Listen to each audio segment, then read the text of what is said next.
বিখ্যাত ডাকাতকালী মায়ের মন্দিরের চোঙে জল ঢালা হচ্ছে। যেহেতু আমরা পয়লা শ্রাবণ শনিবার এসেছিলাম, তাই ভিড় কিন্তু অনেকটাই কম।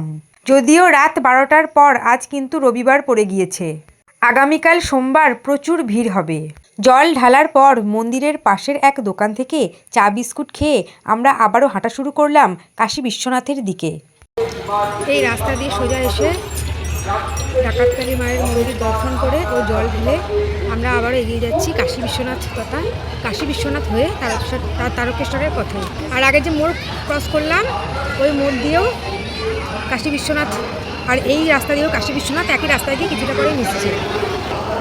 পায়ে এরকম অ্যাংলেট পরে নিলাম, কারণ কুচো কুচো যে পাথরগুলো আছে না, পায়ে খুব লাগছে, সেই জন্য। ভেবেছিলাম খালি পায়ে যাব, কিন্তু পারলাম না। এখন অনেকটা পথ বাকি, তাই বাধ্য হয়ে মোজা পরে নিলাম। মোজা নয়, সরি, অ্যাংলেট।